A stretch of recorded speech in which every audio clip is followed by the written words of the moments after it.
10 years after the moment it happened, one question continues to circulate across online communities and broadcast outlets alike. How did a quiet teenager from Essex deliver an audition that still holds viewers in a tight emotional grip across the United States? From a newsroom perspective, the story of Jonathan Antoine's 2012 Britain's Got Talent audition is not simply a viral clip revisited for nostalgia. It is a cultural event that continues to resurface in analytics reports, viewer polls, and retrospective features. At age 17, Antoine stepped onto a stage built for spectacle, yet what unfolded was something far more significant. Analysts often point to this audition as a rare convergence of raw talent, emotional authenticity, and the unpredictability that defines live television. With millions of new views still accumulating each year, researchers tracking digital media trends cite this audition as one of the strongest long-tail performers in BGT history. What continues to stand out is not merely Antoine's vocal ability, but the immediate shift in atmosphere the moment he began to sing. Even in high-profile talent competitions, such moments, where audience and judges collectively freeze, are infrequent. Media commentators at the time described it as an industry-level surprise, noting that the panel, including Simon Cowell, reacted with an uncharacteristic level of astonishment. The audition's trajectory was aided by rapid social sharing patterns across American platforms, where operatic performances rarely trend at mainstream levels. Today, journalists and analysts examining the decade-long impact of viral talent show moments consistently reference Antoine's audition as one of the defining clips that reshaped public expectations for classical crossover artists. Yet despite the widespread distribution and continued engagement, the story behind this historic performance remains deeper than what the footage shows. And as we revisit its legacy, it becomes clear that the impact of that evening stretched far beyond a single stage, and far beyond the borders of the United Kingdom. From the moment the pair walked onto the stage, observers inside the theater and viewers watching at home would later agree. Nothing about their appearance suggested the magnitude of what was about to unfold. Jonathan Antoine and his duet partner, Charlotte Giaconelli, arrived on Britain's Got Talent as two teenagers from Essex simply hopping to be heard. Neither projected the confidence one might expect from emerging vocalists, and early audience reactions reflected that uncertainty. Their chosen piece, The Prayer, carried significant technical demands that in most cases are attempted only by seasoned performers. Yet within seconds of the opening phrase, the tone inside the auditorium shifted dramatically.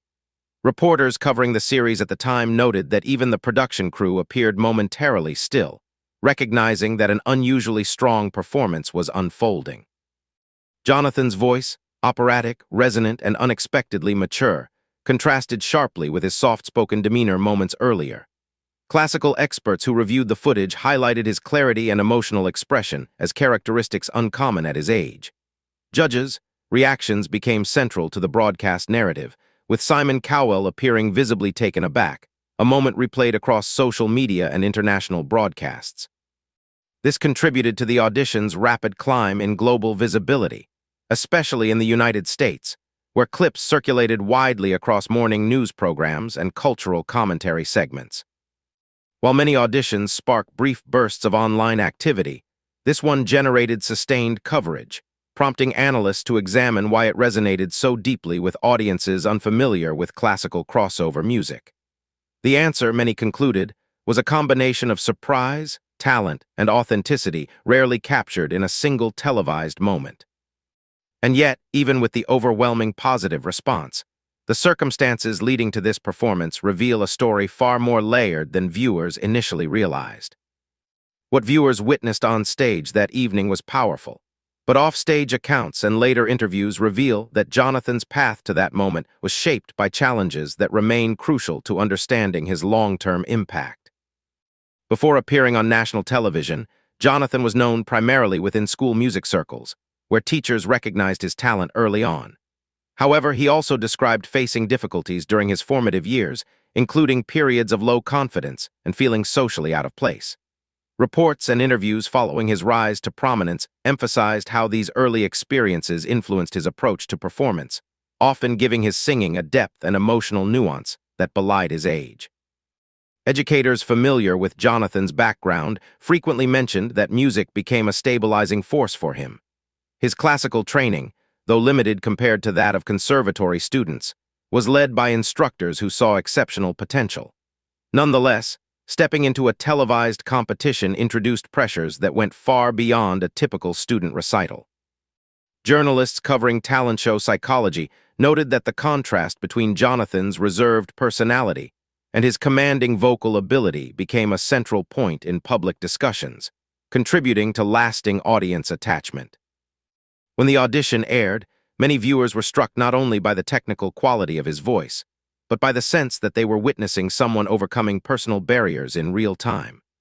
That emotional resonance played a significant role in driving the clip's viral momentum across the U.S. not long after the initial broadcast.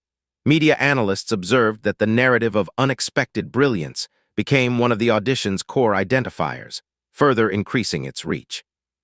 Yet with newfound visibility came rapid change, and the transition into public life was both an opportunity and a challenge.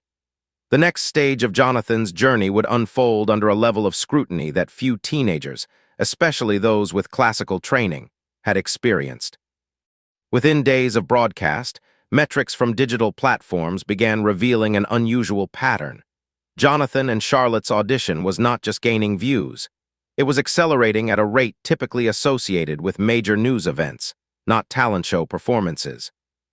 As international media outlets picked up the story, the audition crossed borders rapidly, with American networks replaying the clip in morning news segments and cultural roundups. Analysts tracking viewership across platforms such as YouTube, Facebook, and early short-form video sites noted that the United States became one of the leading sources of traffic, often surpassing regions more familiar with Britain's Got Talent. This demonstrated a rare crossover effect for a classical performance, which historically struggled to reach mainstream attention. Despite the overwhelming public enthusiasm, the competition itself advanced differently than many expected. Jonathan and Charlotte ultimately finished as runners-up, a result that generated considerable discussion within entertainment journalism.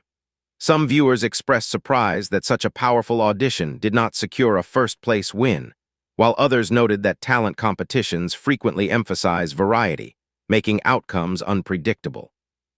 Media reports at the time highlighted that the duo handled the result with professionalism, and in many ways, their visibility expanded even more after the finale. Industry experts suggested that their second-place finish may have actually amplified interest, as audiences often revisit performances that they believe were overlooked or underdog success stories. By the end of the season, the audition had cemented itself not just as a memorable moment, but as a cultural reference point. And yet, the trajectory that followed would take an unexpected turn, one that reshaped Jonathan's artistic identity and redefined his place in the classical crossover genre.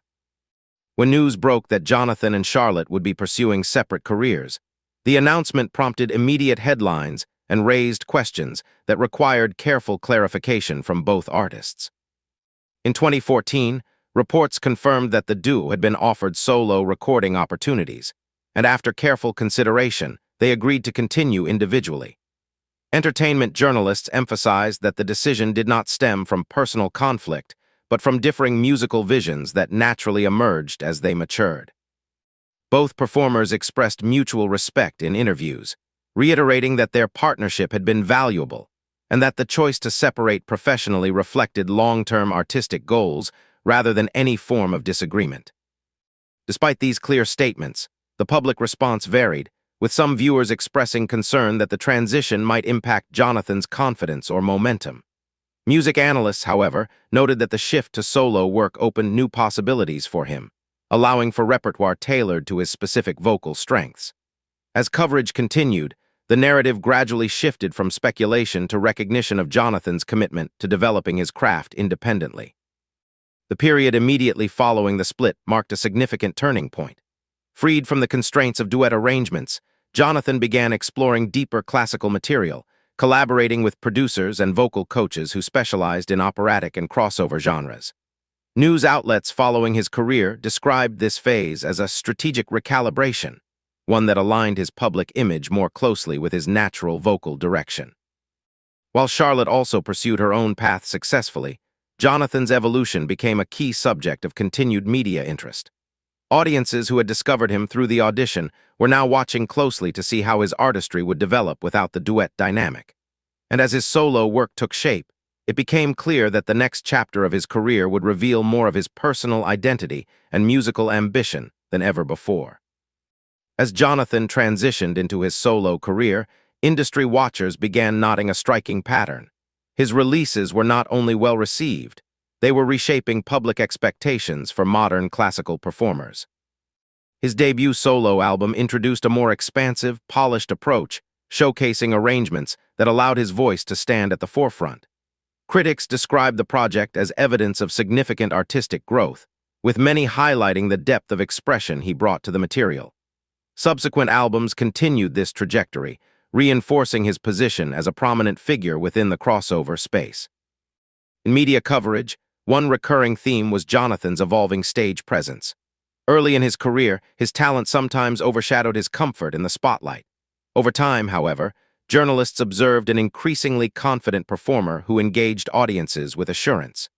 Interviews revealed that he had invested considerable effort into vocal refinement and personal development, an aspect that became particularly notable during his international performances. Another area that received attention was Jonathan's commitment to wellness and long-term artistic sustainability. Reports discussing his lifestyle changes framed them not as dramatic reinventions, but as steps toward maintaining health in a demanding profession. This narrative resonated strongly with fans, adding a relatable dimension to his public persona. Moreover, analysts frequently referenced the global reach of his audience, which extended well beyond traditional classical listeners. His presence on streaming platforms and televised specials introduced younger viewers to operatic repertoire, creating a demographic shift rarely seen in the genre. By the time he released later projects, it was clear that Jonathan had moved beyond the label of talent show breakout and had established himself as a serious, enduring artist. Even so, a deeper layer of his journey was beginning to emerge, one that centered not on fame or commercial success, but on personal insight and emotional authenticity. As Jonathan's career advanced, observers began noticing a shift in his public messaging. The conversation was no longer solely about music, but about the experiences that shaped the person behind the voice. In a series of interviews and features, Jonathan spoke candidly about his emotional development, sharing reflections on confidence, resilience, and the pressures that accompany public attention. Journalists covering these discussions noted that he approached the topics with clarity and sincerity, avoiding dramatization while offering thoughtful insight. This transparency added nuance to his public image, revealing a grounded perspective shaped by both early challenges and ongoing personal growth. His willingness to articulate these experiences allowed fans and commentators alike to understand the deeper context behind his performance style. Media outlets began connecting his expressive vocal delivery to the introspective outlook he shared publicly, often describing his artistry as an extension of his lived experiences. This connection became an important aspect of how his work was interpreted, particularly during live performances where emotional engagement played a central role. Additionally, Jonathan's reflections on his journey served to demystify aspects of the entertainment industry. His comments about navigating expectations, maintaining personal well-being, and balancing public life with private identity resonated widely. Analysts observed that his statements helped broaden the narrative surrounding classical performers, challenging stereotypes that portray the genre as distant or inaccessible. Through this lens, his evolution was not simply professional but deeply human. And as audiences continued revisiting his original audition, many found new appreciation for how far he had come, not just as a vocalist, but as an individual who transformed early obstacles into lasting strength. This brings the story to its final chapter, the lasting legacy of a single audition that continues to echo across digital landscapes worldwide. A decade after its debut, data from major platforms continues to show a surprising trend.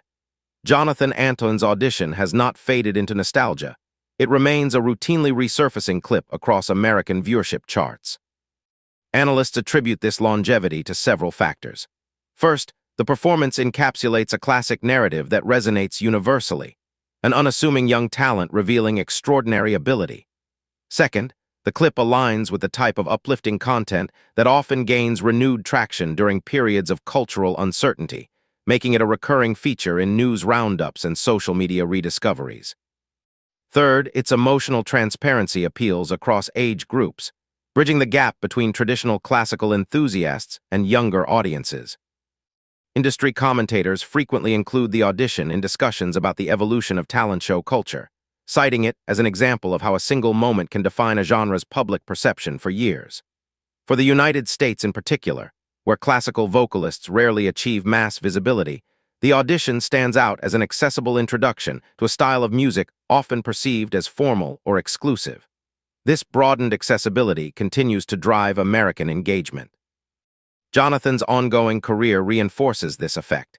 Each new release or public appearance prompts renewed interest in the moment that introduced him to the world, resulting in periodic surges in viewership. News features marking major anniversaries or career milestones routinely revisit the audition, describing it as a benchmark performance in televised music competitions. Ultimately, the enduring American fascination reflects more than admiration for technical skill. It underscores the power of authentic human storytelling, an unexpected moment of brilliance that transcended borders, reshaped expectations, and continues to inspire discussions in both media and music communities. And as the decade milestone passes, the impact shows no sign of diminishing.